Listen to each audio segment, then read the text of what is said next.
It's not just pharma. I think data centers, semiconductor, we cannot stay in one place. People say, oh, you're overqualified, or oh, you're a bit old, or it costs too much money. There is a lot of talent out there, and it shouldn't be defined through age, shouldn't be defined by your last role. Project logisticians are often people who couldn't care less what it says in their signature block. This is Voices of Breakbulk Europe. It's Project Cargo Professionals. We are in Rotterdam for Voices of Breakbulk Europe, and today I am with a legend of the industry, Tina Benjamin-Lea. Hello, Tina. Hello, Luke. How are you? Slightly embarrassed by being called a legend. Jesus. Well, better than, what did I call you the other day? The Oracle. Oh, God, that's even worse. Which do you prefer? Neither. And we've got two for the price of one today because your dog Oliver is with us. So thanks for coming in and bringing Oliver in to cheer us up. Thank you. Tina, give us a bit of an introduction for people who don't know you. Tell us about your current role and what you're working on today.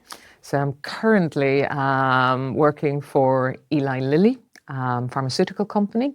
They are building a manufacturing site in Germany, the first. It is for a weight loss drug, adipositas, and of course type 2 diabetes.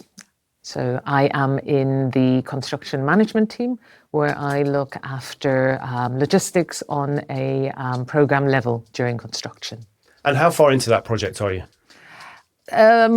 We still got some way to go, but it is, the buildings are taking shape.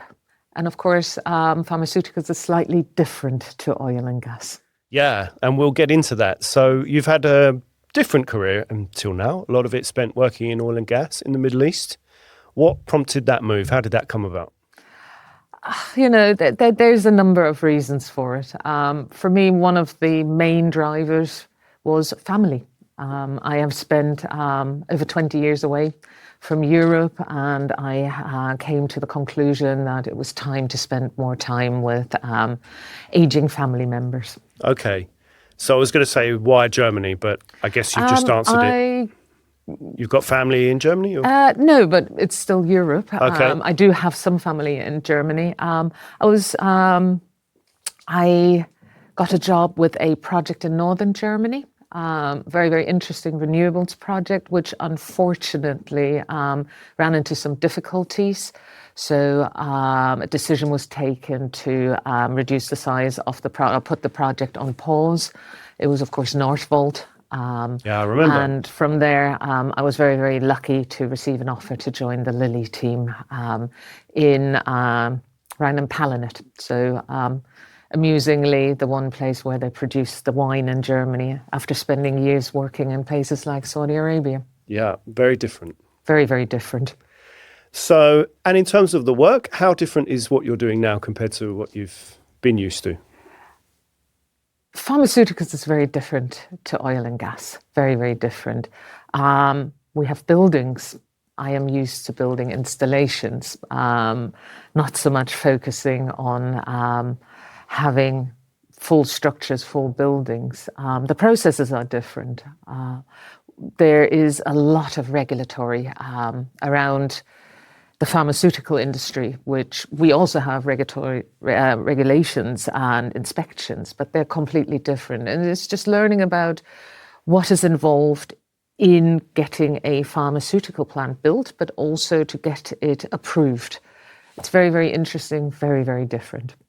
But from your perspective, it's still project logistics, right? It's still projects. The fundamentals of projects is always you have a design, you have engineering, you procure long lead equipment.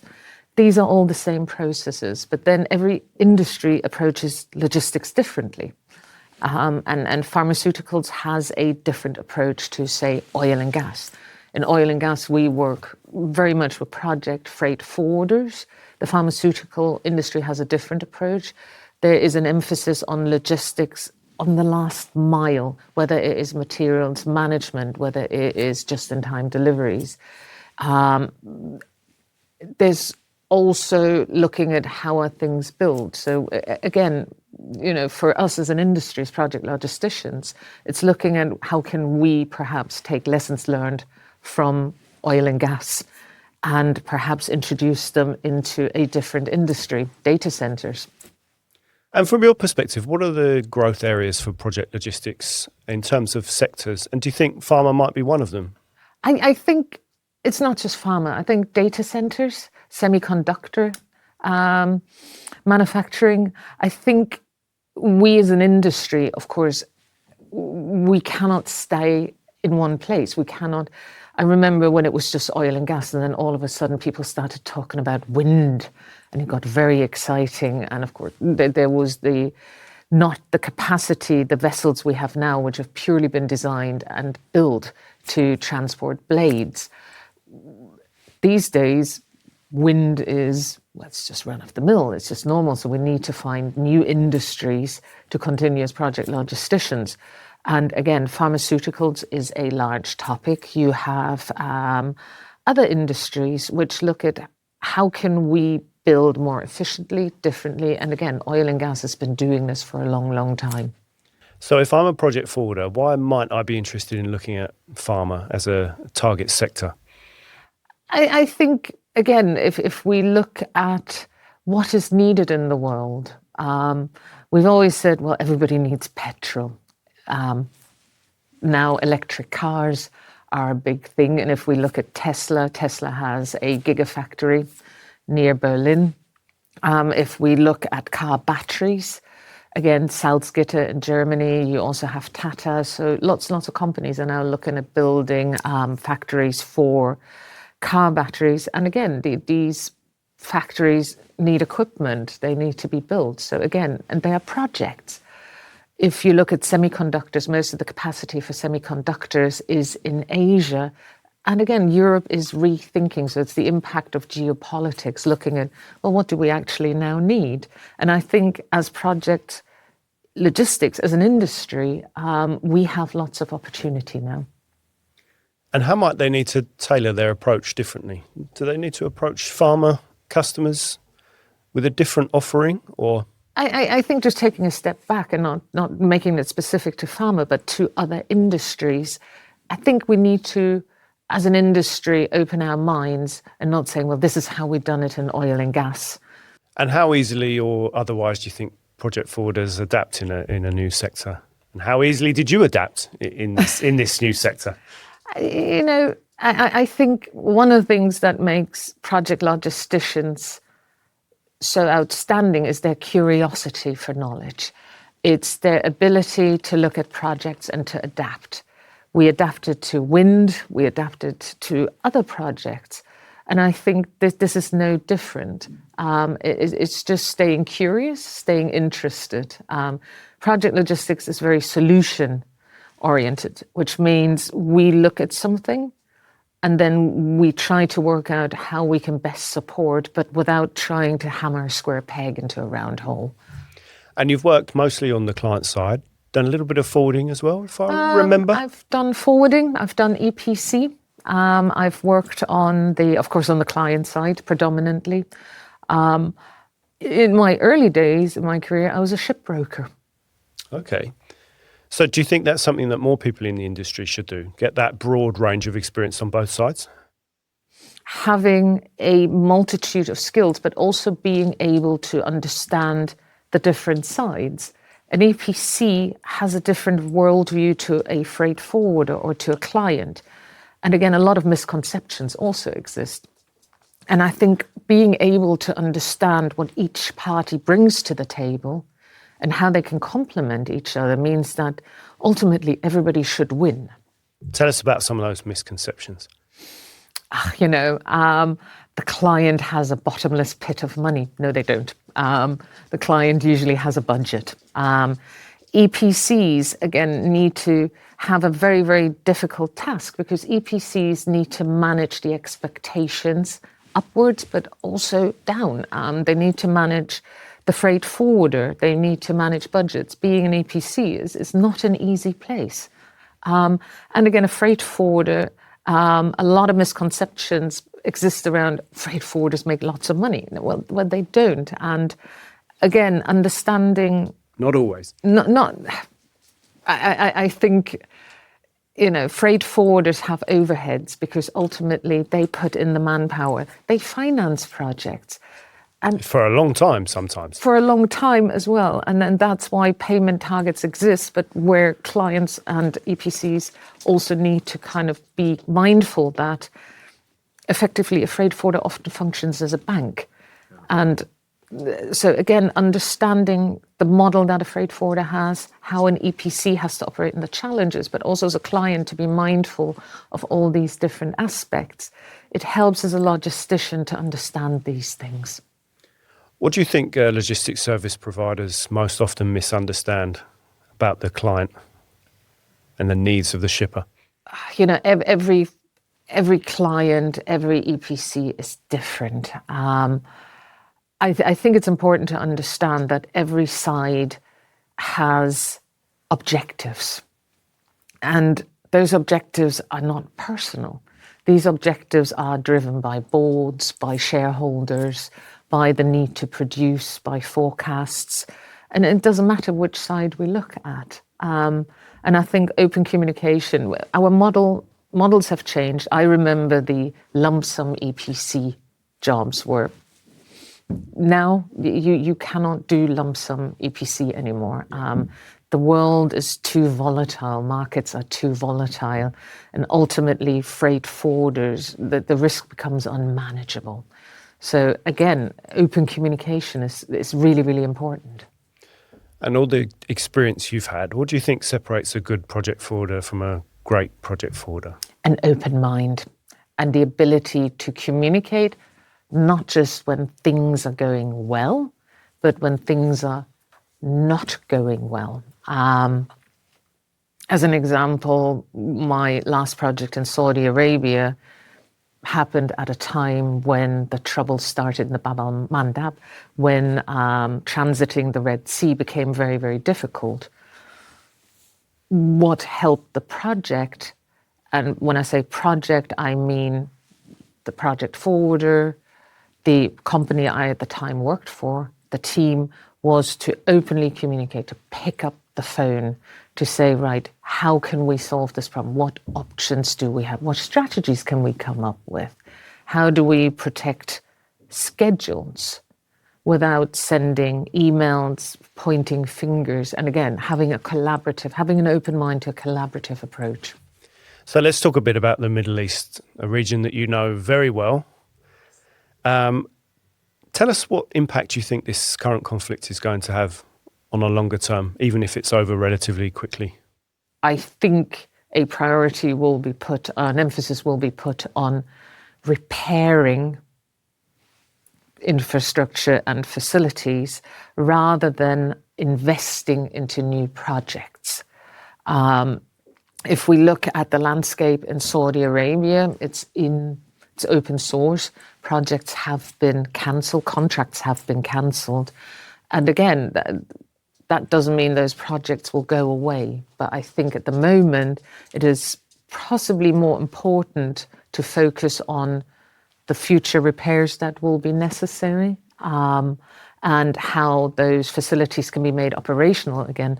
And if you bear in mind that long lead equipment is not just ordering it today and it will be there in 6 months' time. Some of the equipment, which no doubt has been damaged in places like Qatar, which again is open source, we're talking possibly 2-year delivery.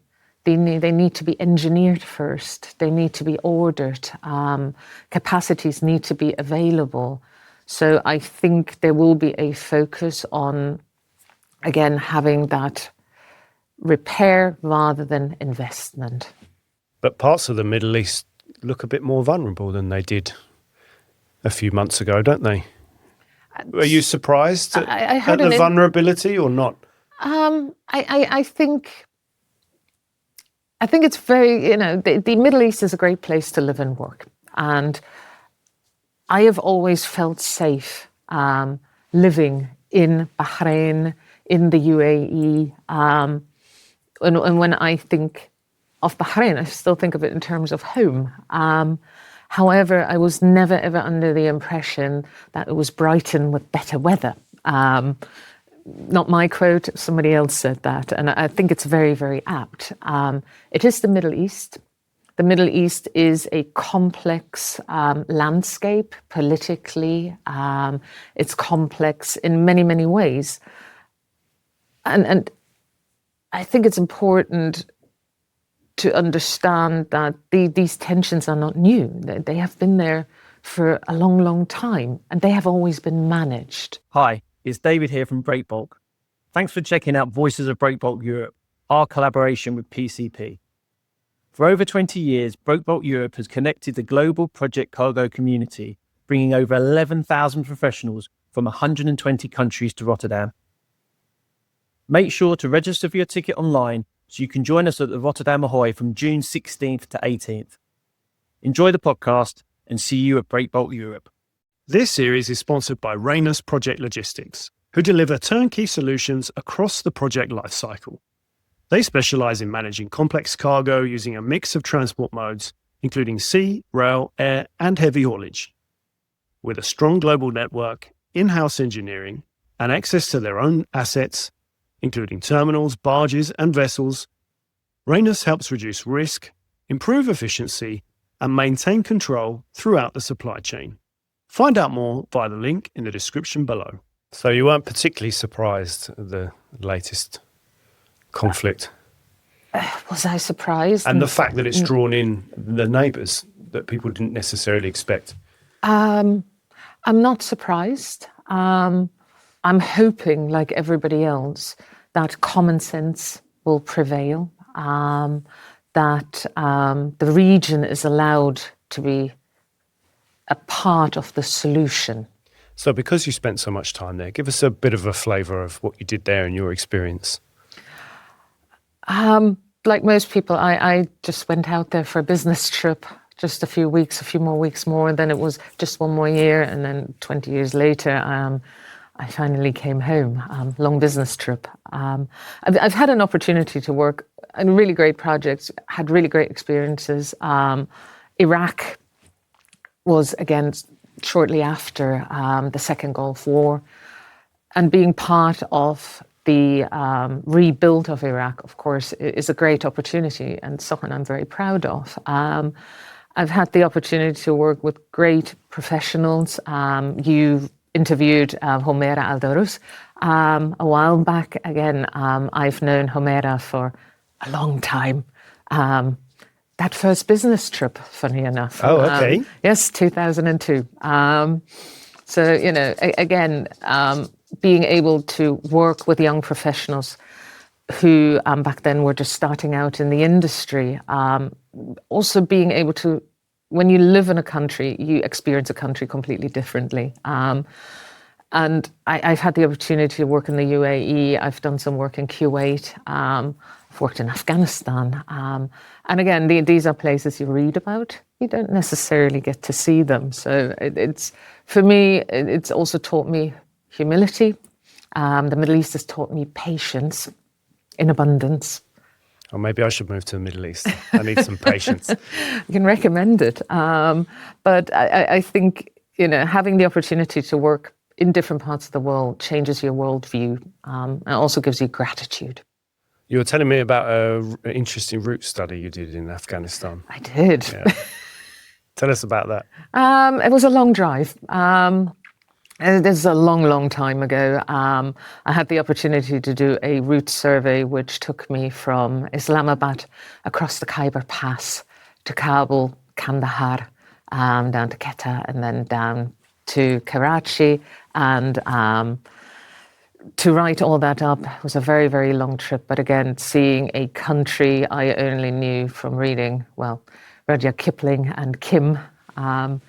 Great book. A great book. Great route survey. Set in Lahore, wasn't it? Kim or not? Kim was set in Peshawar. Oh, was it? Okay. Yeah. I have read Kim The a long time ago. Yeah, in the tribal regions, yes. Yeah. So again, you know, having that opportunity to participate in these kind of projects and contracts and do these things, it's something that I treasure. Can you ever see yourself going back to the region? Or are you done? You're never done. But again, it's about upskilling, about broadening your horizons, and also avoiding the risk of being pigeonholed. Yes, that's something I wanted to ask you about. You mentioned that when we spoke last time. Tell us about why that's a problem and what's your experience in terms of pigeonholing in the industry. I think it's very easy to stay within a comfort zone. That could be the type of industry, oil and gas. It could be a specific region. Working and living in a region has something to do where you feel comfortable. I've always felt comfortable in the Middle East, but that's not to say I haven't worked in other places. But when you then talk to people about your next role, you get to, but you've always been in the Middle East. What would you know about the US, or what would you know about Australasia? And that can happen fairly quickly. So again, it's important to also every once in a while say, okay, I may not be comfortable, I've never worked in this region, but hey, it's a project and I gain a new skill, I learn something new, and I add another region, fill in another white spot on the map. So what we're saying is never say never, and we might see you popping up anywhere. You never know. And we hear all the time that the industry is struggling to get people. Recruitment's a massive issue. But at the same time, you told me you know a lot of people that have been out of work for a long time. So what's really going on? I think we have a gap in the middle, so to speak. There is new talent coming in. But then there's also a generation which is my generation. And again, the older we get, people, there's another thing where people say, oh, you're overqualified, or oh, you're a bit old, or the other one, you cost too much money. There is a lot of talent out there, and it shouldn't be defined through age, shouldn't be defined by your last role. Project logisticians are often people who couldn't care less what it says in their signature block. The other problem is attracting talent to the industry. It's not a 9-to-5 job. You often have to work weekends, you often have to work late, there's always a lot of pressure, you may have to travel, and for a lot of people that, when they look at the industry, they may prefer to have a 9-to-5. They may not want to work-life balance, which of course is very, very important today, especially to today's generation, is if you ask a project freight forwarder, my vintage, work-life balance, we all laugh. We sometimes forget that from the outside, our industry can be slightly unattractive. Mm. And the youngsters probably also want access to digital tools and so on, the way they work, and logistics doesn't always move at the pace that they might want. We talk a lot about AI and we talk about digitalization. But again, if we look at, for instance, a lot of work that happens in ports, marine serving, of course, you use modern tools, but when you stand in the port, you're loading a piece of equipment, that will not be, that is something that you do there and then. And that could be at 6 a.m. in the morning. It could be at 10 p.m. at night when you're still standing in a hold. It could be in the middle of the night. I've done that too. And again, it's all about being with the cargo, learning about port operations. There's certain things that cannot be digitalized. And in a few weeks' time, we'll be in Rotterdam for Breakbulk Europe. Yes. And I know you've been a part of that event as a speaker. I think you're on the advisory board as well. I am. Tell us what you've got out of Breakbulk Europe and why that's been important for you to be a part of. I remember my first Breakbulk, which was in New Orleans, the original Breakbulk. I went to a couple of those. I was in New Orleans many, many moons ago. Yeah, good fun. Very, very good fun, but also as a young person in the industry, Breakbulk taught me about the community, about the industry, how it's not something that is regional or local, but it's global. And I find going to Breakbulk gives me an opportunity to connect with people I haven't seen in a while, because people come together in one place. I get to meet new people. And one of the things I really learned to enjoy over the last few years is Education Day, where I also have an opportunity to connect with young people, talk to them, hear what their point of view is, what they like or may not like. And again, I get to learn a few new things as well. And we were talking the other day about women in Breakbulk. Why do you think initiatives like that are so important? And what's been your experience as a woman in this industry? It's a double-edged sword. 30 years ago, I had hoped that this would no longer be a topic in 30 years, that it was commonplace and we wouldn't have things like women in Breakbulk because there were so many women in Breakbulk.